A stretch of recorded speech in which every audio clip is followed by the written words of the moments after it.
What is up, Yankees universe? KOD Nation, stand up, and all you DJs, wake up and get your coffee. Welcome to a Tuesday's episode of the Yankees Morning Brew. It is Tuesday, November 22nd, and I'm here. Hopefully you are there as well. We got a lot of noise outside. There's some construction going on in front of my building. So, hopefully you guys don't get too annoyed by it. But Yankee fans, KOD Nation fans, the Brew crew, what it do? I'm going to get a few shout outs real quick. Tyler Talbot, good morning. Hope all is well. LI Yankee King is in the building. My man, LI, what's good? Uncle Tats, I see you. Salute, salute, salute. 3 capital S's. Brad Jewish, hope all is well. Brad, hope all is well. Uncle Tats is definitely in the house. Hope everybody's doing well. But yeah, we are here on the week of the turkey, on the week of the day of the turkey, which is coming up this Thursday. We won't have a Yankees Morning Brew. There won't be a Knicks Morning Brew on Friday. So this next Thursday and Friday, we're taking a day off just because, it's a holiday. But Yankee fans, we got some news to talk about. I'm not sure if you guys saw over the past 24 hours, but Aaron Judge is in San Francisco. Aaron Judge is out in San Francisco. What is that? What does that mean? Does that mean he's just out there with his family to get some, to get some turkey, some casserole, or like in a Puerto Rican household, some arroz con gandules? I'm not too sure. But Aaron Judge is out in San Francisco. Apparently, he's meeting with the San Francisco Giants this week.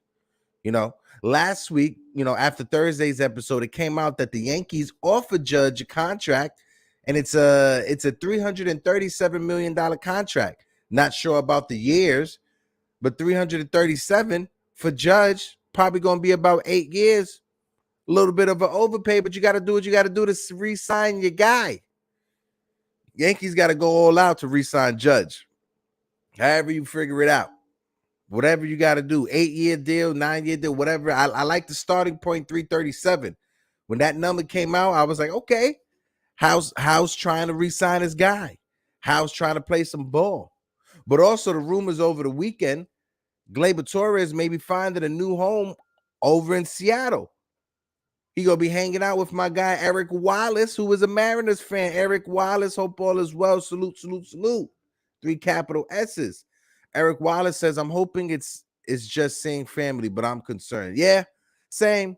But something over the weekend also that I saw, it was from the Yankees hot stove, right? I think it was Jack Curry who brought it up. And it's a great question to ask Aaron Judge. Aaron Judge, who do you want to be? Do you want to be Derek Jeter, who re-signs with the team, who gets the label of captain for this historic franchise that is called the New York Yankees? Or do you want to be Robinson Cano, going out to the West Coast, getting that big contract, and then the last 4 years of your career, everything is going downhill? Who do you want to be? Now, Aaron Judge, Robinson Cano, 2 totally different players, 2 totally different human beings, 2 totally different mature adults. Those are 2 totally different people. But the scenario is a perfect scenario. It's a perfect comparison. Because when you look at it, Robinson Cano, as a Yankee, he had a trajectory. Obviously, steroids, PEDs, stupid decisions he made ruined his legacy and his career. But Aaron Judge, he's on a trajectory of going up. Aaron Judge right now, if he keeps it up, he may be knocking on the Hall of Fame door. Granted, Judge is a bit up there when it comes to age. He's more seasoned. 30. He's going to be 31 by the time the season starts. So we're not too sure how Judge is going to be when he hits 35, 36 years old. If you look at it, though, right? If you look at baseball players 6'6" and up after the age 35, that were all-stars, that was contributors, I think Judge is sitting in good company. The only player that I could say you can compare Judge to that used to play back in the day, compare Judge to right now, that potentially Judge could get there by the time he's 35, 36 is Dave Winfield. Dave Winfield, 6'6", Judge is 6'7", but Dave Winfield as well, he had a high WAR at 35, 36 years old. So if Aaron Judge can maximize the next 4 years when it comes to his output, 40 home runs here, maybe another 50 home run season, we don't know. But if Judge can maximize his output over the next 4 years, I think the last 4 years of Judge's career, I think it's something that we could lay our hat on and be happy about. Fritz Walter is in the building. Fritz, what it do? He said, I'm not the biggest Judge fan, but should this be should this be Yankees' last offer? It's a little concerning, not mentioning numbers, more about philosophy, going hard after players with winning attitude. I agree, Fritz. I think when it comes to Aaron Judge, the Yankees, they can't sit back and wait, right? They need to make their pursuit of Judge priority number one. What I mean by priority number one is they need to, call Judge up and say, listen, we got to wrap this up by next week. I honestly think Judge, we'll start hearing rumblings about where he's going to sign or where he's more leaning towards next week. I think this week, being with family, being on the West Coast, meeting with representatives from San Francisco. Hey, he may even be meeting with team reps from the Dodgers. We don't know. But Judge meeting with different West Coast teams. I think this week he'll have his meetings. Over the weekend, over the holiday, he'll talk with his family, try to figure out where he want to go. And I think by next week, we're going to start hearing rumblings where he's leaning towards. And hopefully for us Yankee fans, he's leaning towards the Bronx. Hopefully. Because when it comes down to if Aaron Judge walks, right? And Tats, I want to ask you this question too, Tats. Let me know in the comment section.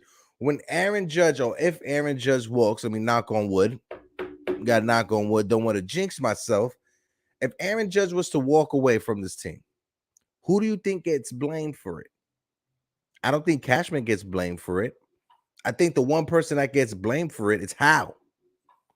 I think Hal will get all blame if Judge was to walk, because it comes to Hal offering that contract, opening up the pocketbook, and allowing the budget not to control the team, but the team to control the budget.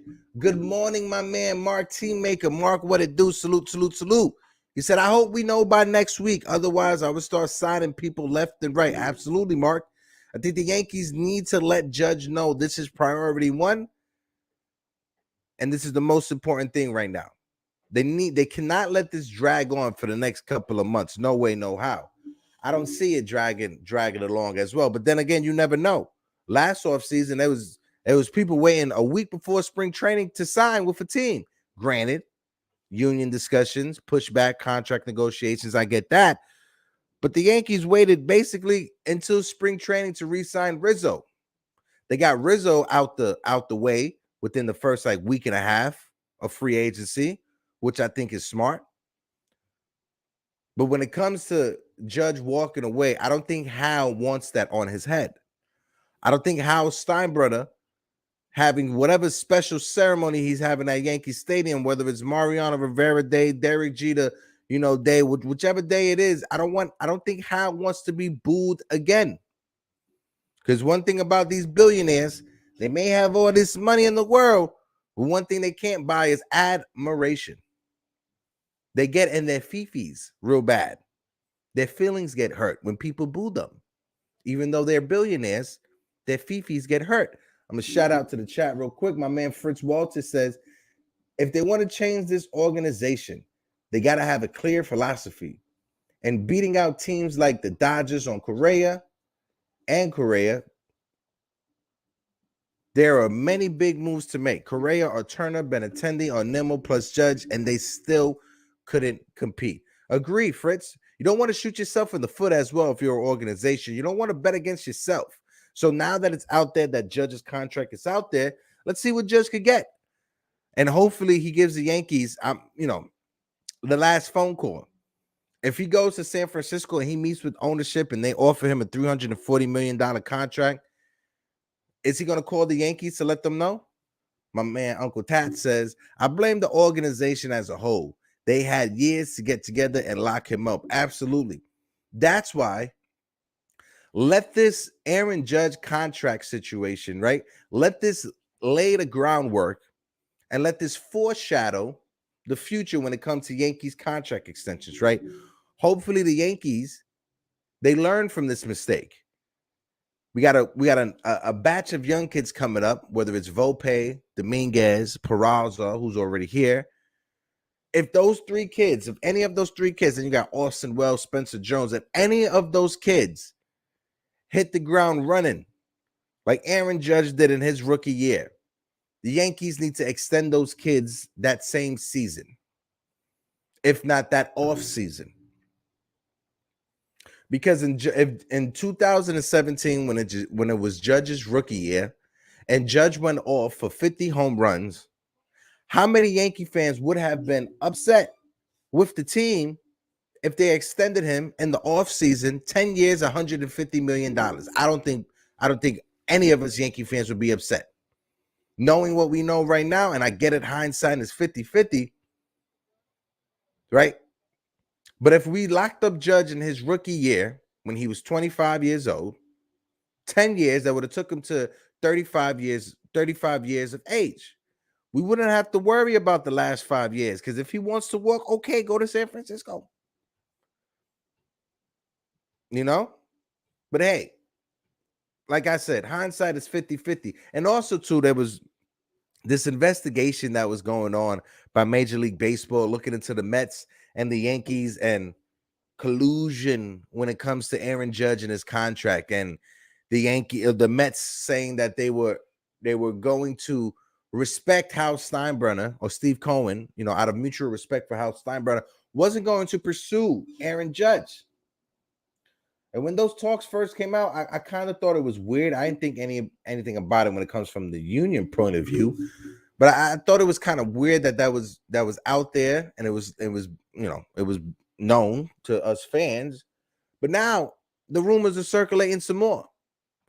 It came out yesterday that the Yankees have requested medical records on Jacob deGrom. Now, is this just the Yankees doing their due diligence? Maybe. Is this just the Yankees trying to throw out some smoke signals or throw out the smoke bomb, right? When it comes to Jacob deGrom, and after that investigation, okay, cool, we're being investigated. Let's just request physicals on Jacob deGrom so MLB could get off our back. Is it something like that? We don't know. Is it them looking into Shohei Ohtani, trying to trade for Ohtani? I don't know. I got an interesting thing though, right?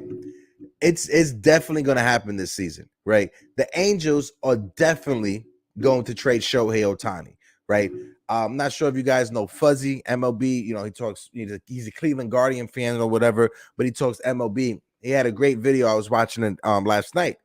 Fuzzy pointed out, if you go to the Angels team website, right, and if you go to their promotion for the upcoming season, they have a Shohei Ohtani day almost every week, or almost every 2 weeks is a Shohei Ohtani day, right? But if you go to later on in the season, right before the trade deadline, all the Shohei Ohtani promotion ends. The Angels, they have no Shohei Ohtani promotion days after the trade deadline. So is that just coincidence? Maybe. Is that a sign that the Angels are going to trade Shohei Ohtani this season? I'm leaning on the yes, 90%, 95%. It's just weird. It's just very weird. If you go on the website and you check out their promotions, they have a Shohei Ohtani day every week. But when it comes to the trade deadline, there's no Shohei Ohtani promotions after the deadline for the Angels. So let the speculation begin. Where do you think Shohei Ohtani is going to go? From a business perspective, if I am the owner of the LA Angels, this is what I'm doing. Because you're not just getting a player that is a pitcher and a hitter when it comes to Shohei Ohtani, right? That's not the only thing you're getting. You're getting as well that big, juicy TV deal between the Angels and Japan. So people in Japan and people back home, they can watch Shohei Ohtani. So if I'm the owner of the Angels, I'm calling up the LA Dodgers, even though we are in-city rivals, freeway rivals, however you want to say it. I'm calling up the owner of the Dodgers to try to work out a deal that we send Ohtani to the Dodgers, but the Angels and the Dodgers, they split the TV rights when it comes to Shohei Ohtani and the games going back to Japan. If not that, then I'm trying to get as much when it comes to prospect capital back for Ohtani. Now, if Ohtani wants to go to the East Coast, let's see, because at first, when he got posted and he was coming over to the States, he didn't want to go to the East Coast. Why he didn't want to go to the East Coast? Because of the travel distance. It's an extra 6 to 9 hours going back home to Japan. Right? It's an extra 6 to 9 hours. So you got to put that into consideration. But whatever happens, it's going to be a sweepstake. Is it going to be like the A-Rod sweepstakes? We're not sure. Is it going to be like the Miguel Cabrera sweepstakes? We're not sure. But I know one thing, it's going to make for great content. So hopefully Shohei Ohtani gets to a situation, gets to a place where he is able to make the postseason. Because as great of as a talent he is, Shohei Ohtani and Mike Trout, as great of a talent that they both are, we need to see them in postseason baseball. Not only for their sake, but for the sake of Major League Baseball. I like this right here from my guy, NY Yankee King. He said, hot take, Shohei Ohtani would be a Blue Jay. I like that right there. Let's see if he wants to come over to the East Coast. Canada, however you want to put it. I'm going to test the chat real quick. Uncle Tat said, why is MLB playing the bully by pushing teams to look at players? Put the names aside and look with a wide lens of the ramification of the BS investigation. Agree. Fritz, my man Fritz, first of all, Fritz, I just got to tell you, I really enjoy this icon picture that you got right here. I really enjoy that icon picture. He said Cashman does that every offseason. Shine requests so his lover fans can lean back saying he did everything properly. Yeah, and that's another thing. It's just due diligence. Asking for the medical records from other teams. It's literally just, what you have to do with your job. Like you said, he's just doing it just so he can have people off of his back. It's the same thing with this Yankee contract that came out, the offer for Aaron Judge. It was known. A reporter leaked it. It wasn't Brian Cashman or it wasn't Hal who leaked it, but a reporter leaked it. That way us Yankee fans, we don't get that upset if he walks away, because at least we know the team offered him $337 million. Right? I think that's just there as smoke and mirrors, just so us fans don't pounce on this organization like some hyenas. Right? Because it's going to be a very, very sad and ugly day if Aaron Judge leaves this team and walks away. It's going to be a sad day. My question is, does Aaron Judge want a new manager? From what he's been saying, and we can only go off of what Judge been saying, it doesn't seem like, from the outside looking in, LI, I know us Yankee fans, we despise Aaron Boone, right? Like, we literally despise that man, Aaron Boone.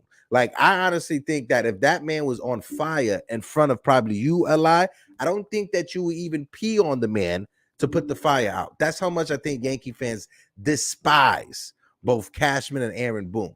But we have to go with what we see from Aaron Judge and what he says.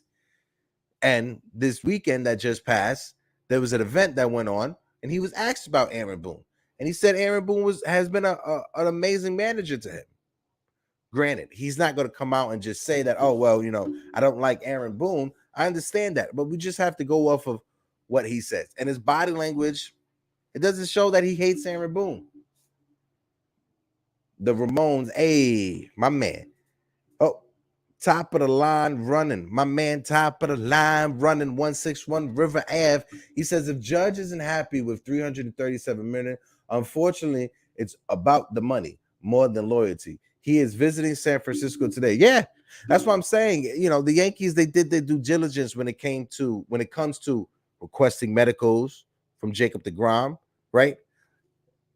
Having a reporter leak it out there that they offered Judge 337 million. That way Yankee fans aren't that upset if he signs with San Francisco for 350, right?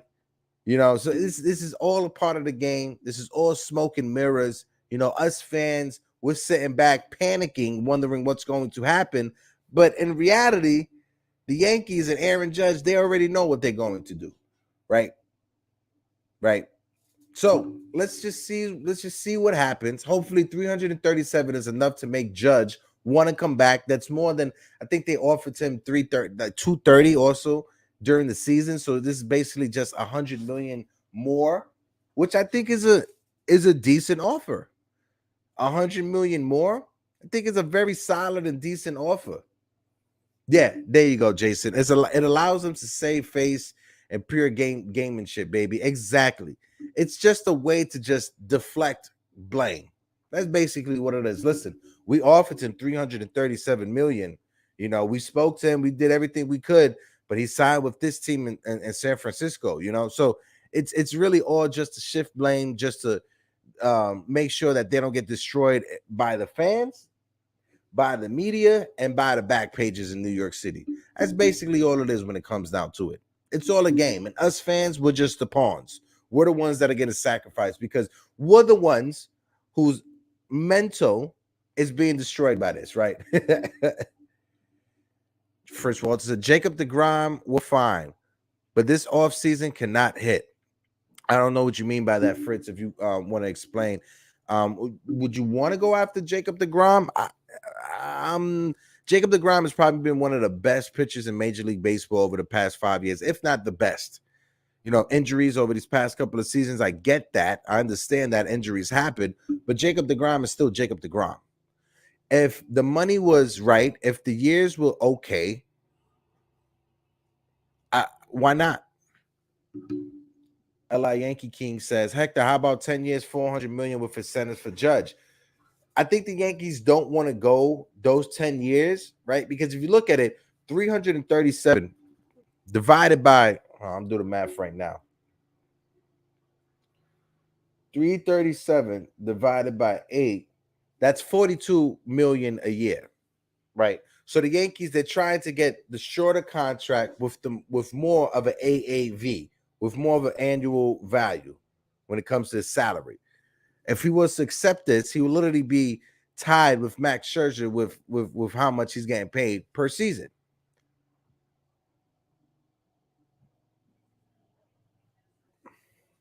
Yeah, I think that's why the Yankees are trying to go for 8 years.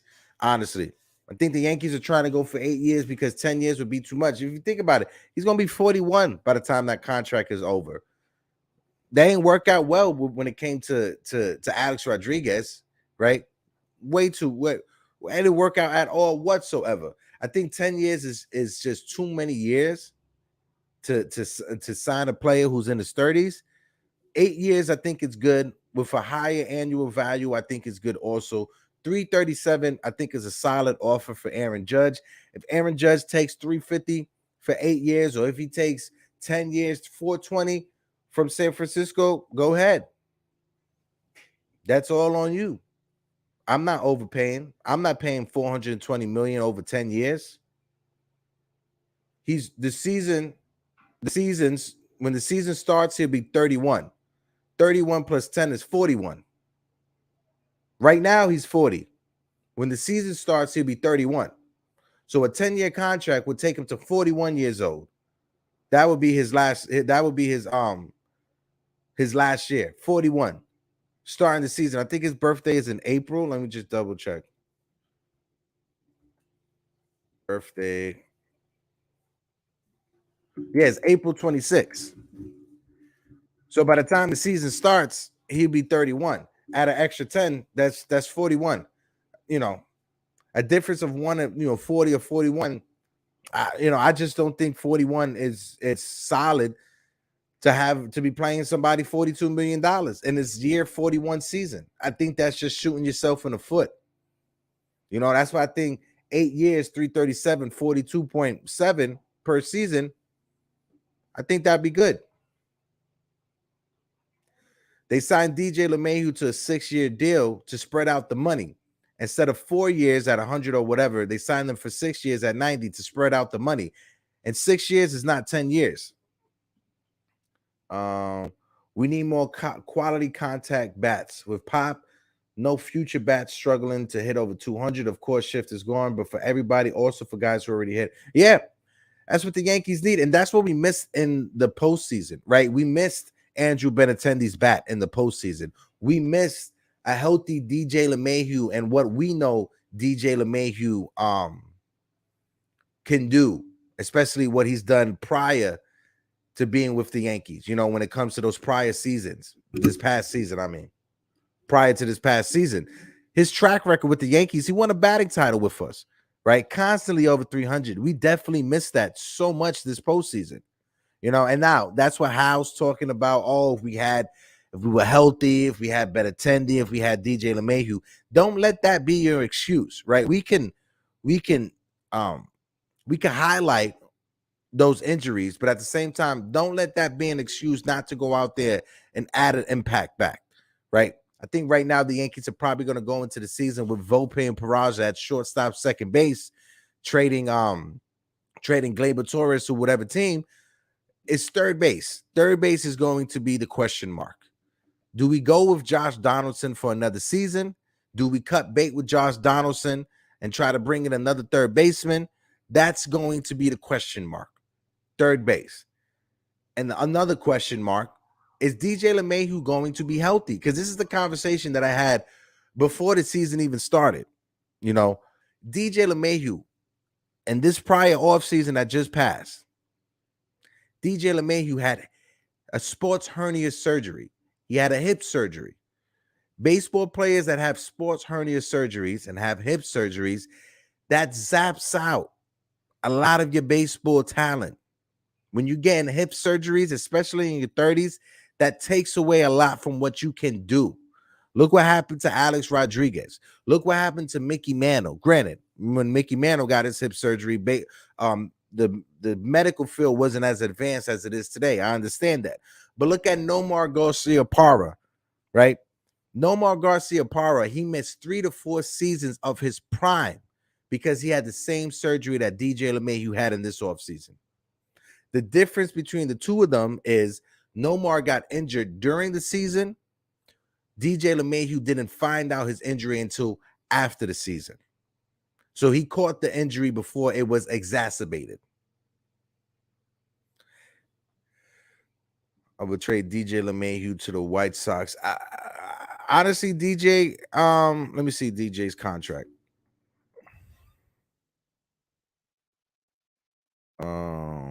Let's see. For Sports Tack, we have DJ LeMahieu. He signed 6 years for $90 million. We have him until 2026, and he's only making $15 million per season. So depending on the type of candidate back from Chicago, maybe. But if we do make a move, I want it to be for a guy who's a contact hitter, right? I want it to be a guy who's not a all or nothing home run or strikeout like a Luke Voigt. That's what I don't want. That's what this team does not need. We don't need more home run hitters. So hopefully if DJ LeMahieu could come back and bounce back from the last injury that he got, that's something that we need to we need to hope to happen when it comes to DJ LeMahieu. One thing we can agree on is that DJ LeMahieu cannot be the leadoff hitter anymore. No. It's not an albatross contract. He's $15 million per season. That's not an albatross contract. That's not even that high. So we all give it. No way. I'm not giving up on DJ LeMahieu whatsoever. Tyler pointed out, unless Volpe moves to third, I don't think Volpe has the arm strength to be at third base. And that's been the criticism for Volpe, right? Is his arm strength, right? But this offseason, he has been working strictly with improving his arm strength. So he's been working specifically for improving his arm strength. So let's see what happens this season when it comes to Volpe. Krista Flash is in the building. My man. He said, I would definitely trade Gleyber to Seattle to try to get Munoz from them. If I'm Seattle, I'm not if I'm Seattle, I'm not trading Munoz for Gleyber Torres. I'm sorry. Munoz's arm is too special for just Gleyber Torres. Now, if you want to throw in Gleyber Torres and a prospect or two for Munoz, that's a conversation we could have. Not only because Munoz he's a phenomenal arm, but also because Munoz he has team control over the next 4 seasons. Right? Over the next 4 seasons. And when it comes to the Yankees, right? And I've said this right before the postseason. When it comes to the Yankees over these past couple of years, it hasn't been our pitching that has hurt us. It hasn't been our starting pitching that has hurt us when it comes to the postseason. Granted, Garrett Cole against the Red Sox, we understand that, right? But over these past 3 years, 4 years in the postseason, what has hurt us the most with this team, what has hurt us the most is what Frisch just said right here.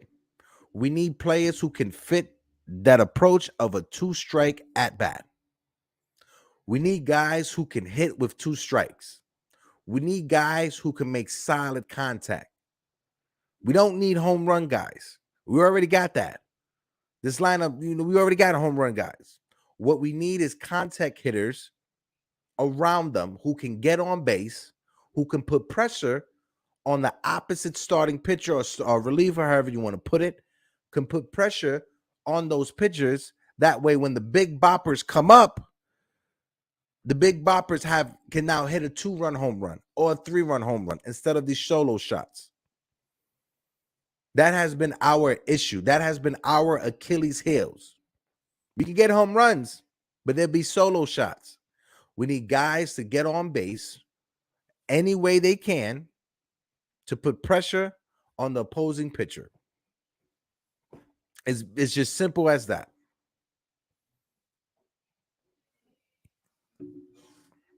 He said, why not trade DJ to save $15 million?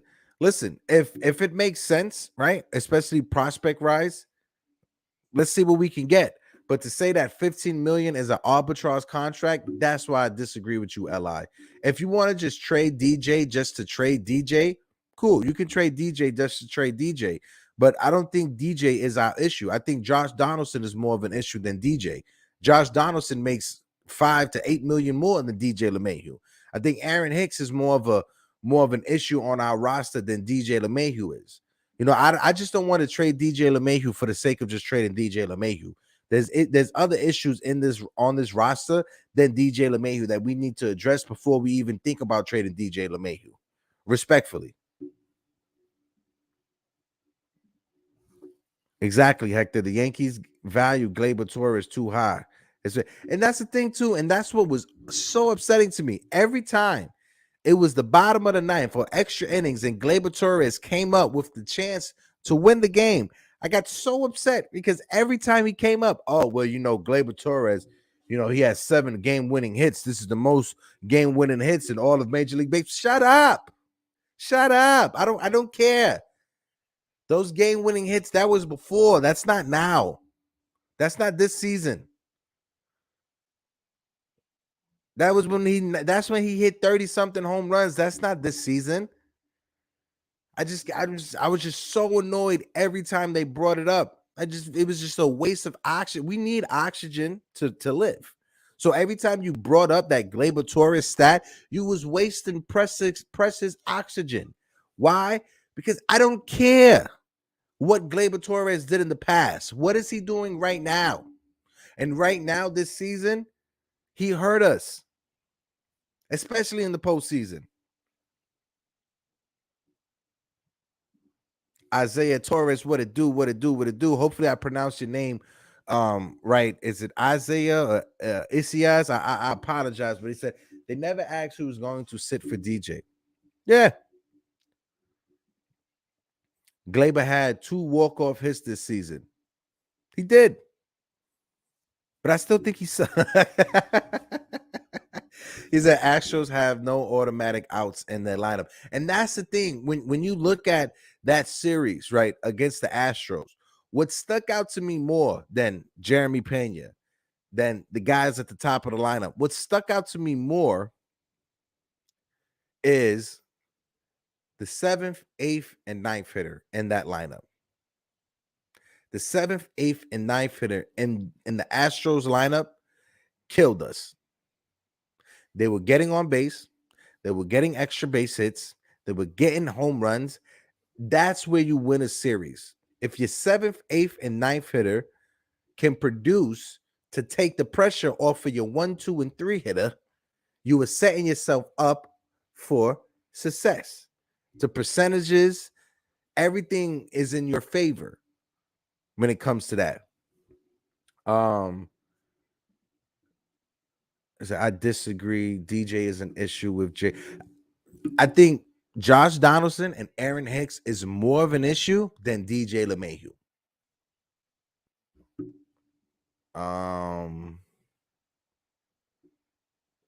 DJ LeMahieu won a batting title with us. DJ LeMahieu, his career stats as a Yankee, he's hitting over 300. He had an injury-plagued season this year.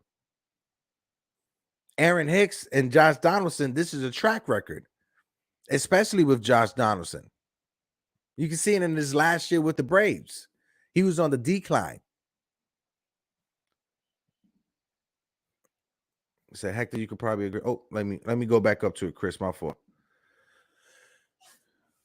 The LI, they can't trade him. He's hurt. Plus, they would.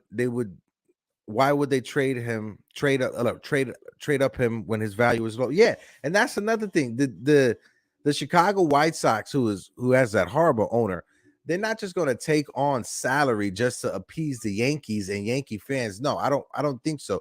That's why if you trade Josh Donaldson and Aaron Hicks, you're gonna have to add some prospects onto it for a team to take that money back. It's the same thing with DJ LeMahieu.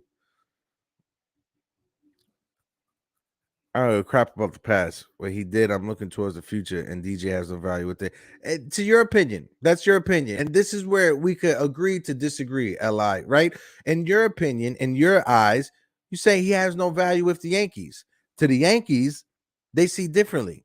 Major League Baseball views DJ LeMahieu differently than you view him. Li, Yankee King.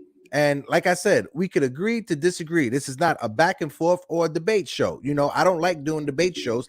That's why I said I value everybody's opinion and we could just discuss certain things. So if you, Li, do not like DJ LeMahieu, copy cool.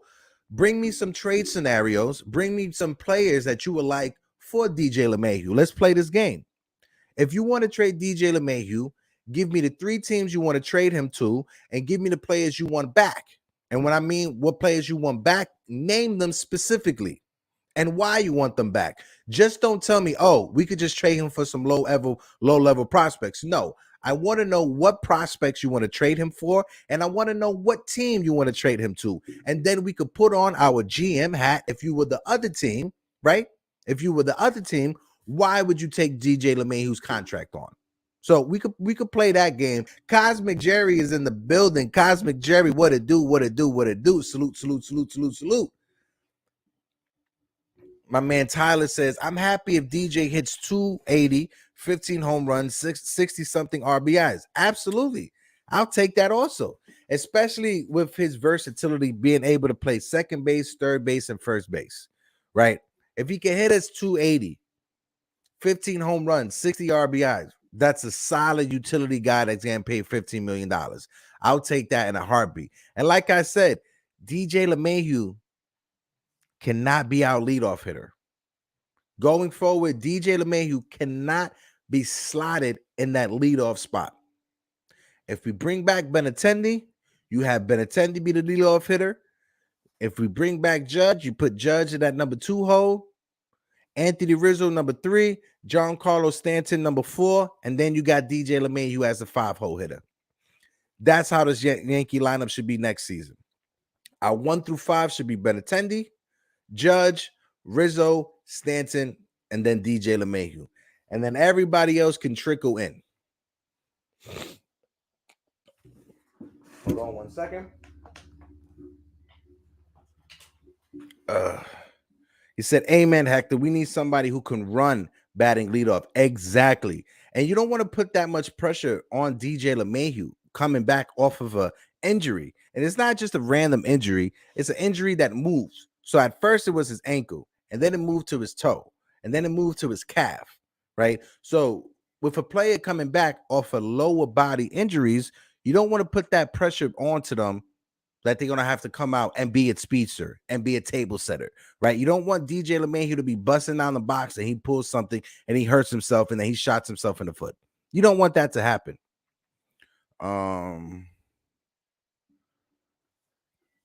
Top of the line says, trade for Brian Reynolds, baby.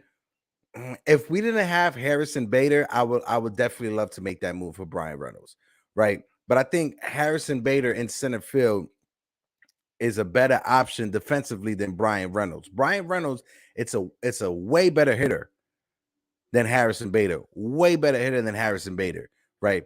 If we could facilitate a trade with Pittsburgh and we could get back Brian Reynolds and David Bednar, let's see what prospects it would take to make that happen, right? Because Benyard, he's on team control for the next 3 seasons, if I'm not mistaken.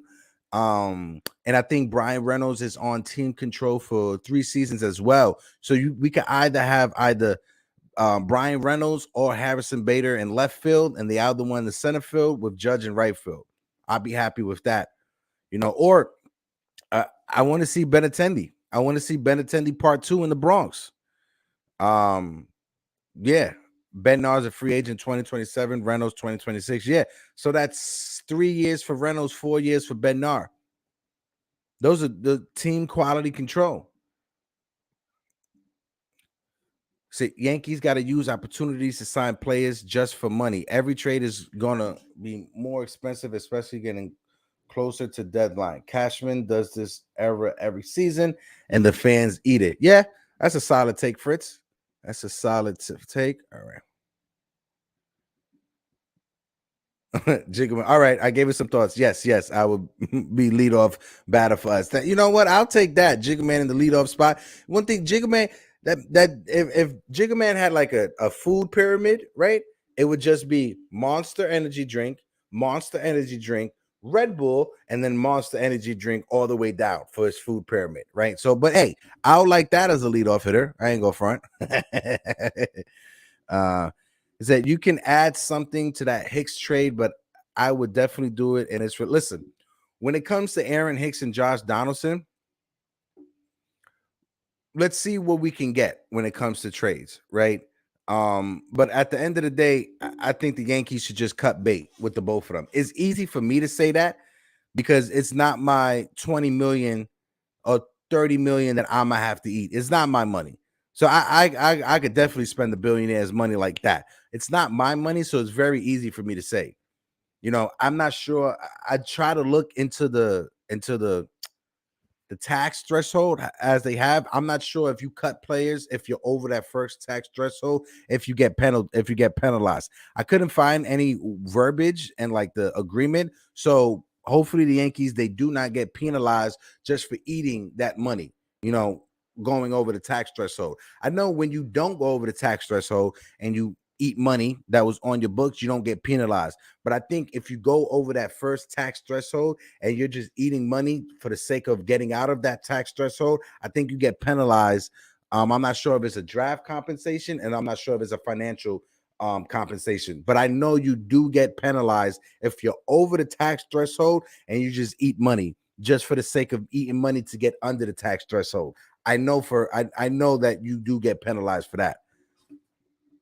Let me see. Take a few more of these before we dip out. Also, too, like besides the rumors that are going on with Gleyber Torres, Jason from 161 River Ave, he brought up Brian Reynolds and David Bednar.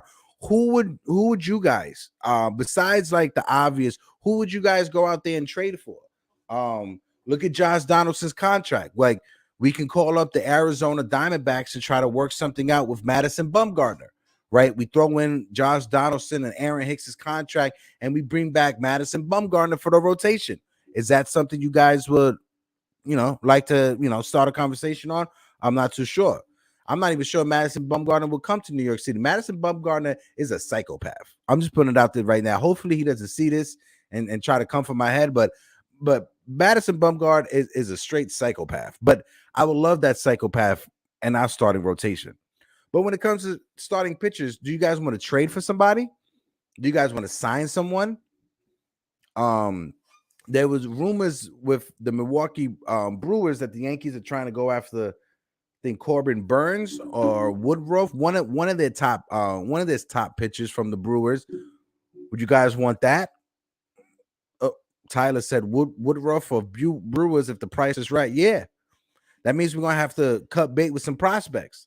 That means Jason Dominguez, even though he wasn't hustling and win a ball, we talk about that another day. But that means Jason Dominguez will have to go.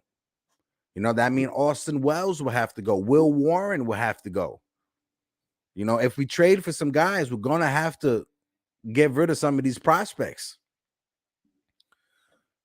I'll look at Soto and Struble for Detroit. If they can line up a trade, it will cost a boatload. Yeah.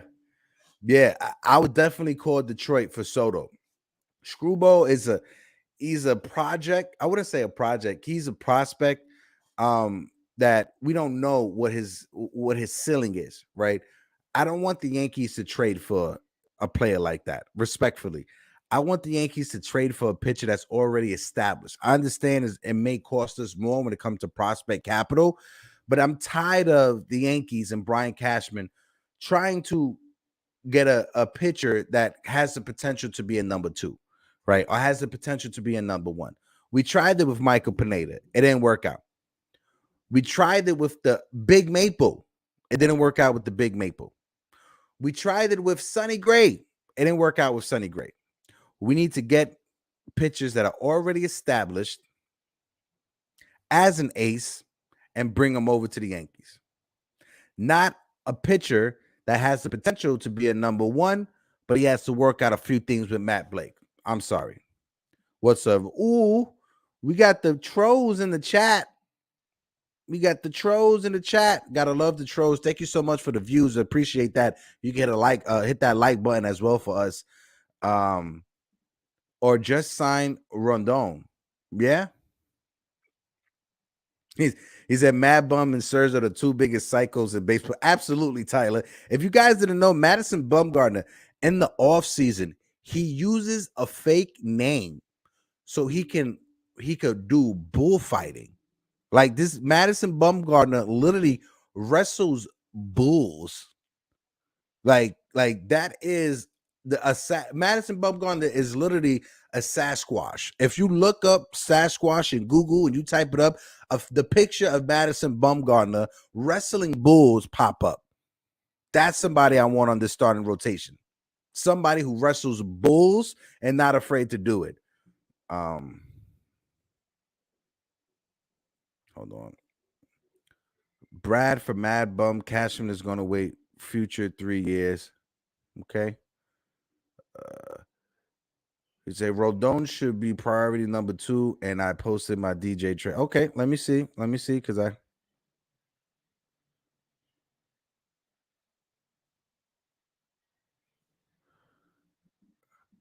listen. If the White Sox want to do it, and it makes sense, okay. I'm just not trading DJ LeMahieu just because he had one bad season. That's just my thing. When it comes to his contract, he's on a decent contract. He's only making $15 million. He's not making $25 million. He's not making Josh Donaldson's money. If it makes sense, it makes sense. And the Yankees, they have a plethora of catchers in the system. Hold on, Chris. I'll get to your trade right now. If the Reds need an outfielder, I would trade Hicks with some money and good prospects to get Diaz. It's going to cost more than just a few good prospects to get Diaz. Diaz is under team control. He is a young closer. It's going to take more than a few prospects. That's what I'm saying. When it comes to these trades, right? When it comes to Aaron Hicks, if you're the Cincinnati Reds, right, a rebuilding team, and the Reds already have a lot of outfield prospects, why are you trading for Aaron Hicks? Why are you giving up Diaz in a trade for Aaron Hicks? Now, if the Yankees want to cough up Jason Dominguez, Oswaldo Peraza, Oswald Cabrera, then you could add on an Aaron Hicks in the trade. But the trade's not starting with Aaron Hicks. Aaron Hicks is the last piece of the trade. All these other prospects will be the keys to this trade, will be the focal point of this trade. And like I said, Li, respectfully, if it makes sense, and it makes sense, I think priority though is Donaldson and Aaron Hicks. Those are the first two things we need to do before we even talk about getting rid of DJ LeMahieu because of his contract. That's just me personally. Josh Donaldson is dead weight on this team. And that's what happens when you trade Donaldson and Hicks. If you can get off of Donaldson and Hicks's contract, you can re-sign Benny. $15 million a season is not what it's going to take to re-sign Andrew Benintendi. No. He's not going to want $15 million a season. He's going to want $20 million a season. Josh Donaldson makes $20 million a season. So if we get rid of Josh Donaldson and Aaron Hicks, that's Andrew Benintendi right there. Not the $15 million that DJ LeMahieu have. And DJ LeMahieu is one of our best contact hitters on this team. So I'm not going to take away from us one of our best contact hitters to save money. That's just me personally. There's other guys that are on the pecking order, or there's other guys that are on the block that deserve my attention before I shift my eyes toward DJ LeMahieu. I'm going to worry about Josh Donaldson and Aaron Hicks first. And if it makes sense to move DJ LeMahieu, it makes sense to move DJ LeMahieu. Personally, me, I don't think it makes sense to move DJ LeMahieu, because if we're going to move Josh Donaldson, right, and if we're going to start the season with Peraza and Volpe at shortstop, or have Peraza and Volpe compete for the shortstop and second baseman job in spring training, then we're going to need that veteran to be behind them just in case if it doesn't work out. We're going to need DJ LeMahieu to back up Anthony Rizzo at first base. We're going to need DJ LeMahieu to be able to play third base if we're getting rid of Josh Donaldson. So the versatility of DJ LeMahieu for $15 million, I value more than trading for low-level prospects or catching depth. That's just me. My man Taz said, Kings, is your thought to trade DJ off this season, or is it to move him before it spirals into further issues? That's a good question. That's a good question, Tats. My man Chris said, we can all agree. I do not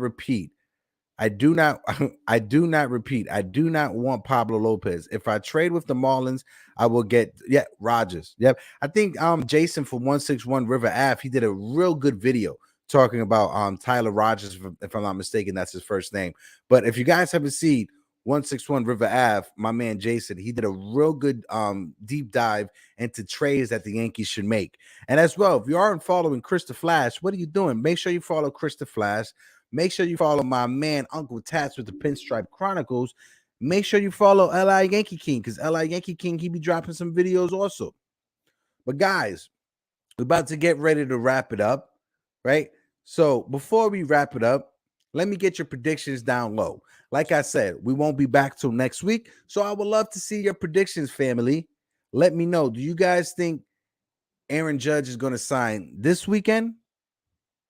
Or you guys think Aaron Judge is going to sign the following week? Let me know down below. Hit that like button as well. And also, we didn't talk about it, but Aaron Judge is the MVP. Yippee-dee, yippee-dee, yippee-dee. I am Hector, host of the Yankees Morning Brew. Shout out to KOD Nation. I know everybody's going to be with families over the next couple of days. Peace and prosperity to your families. Best wishes, most love.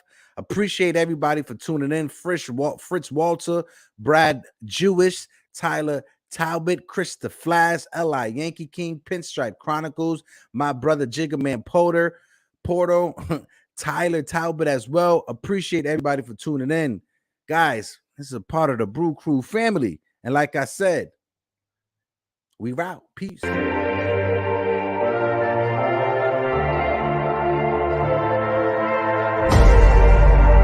see you in 3D. The dawn is bright for me. No more dark for me. I know you're watching me.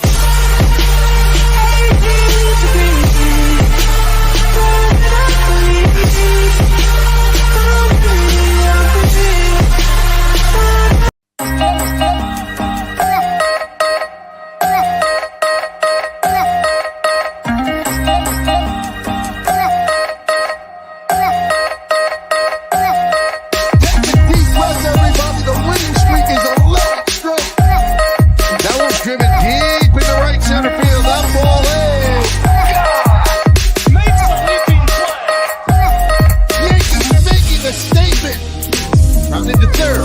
There's one. There's two.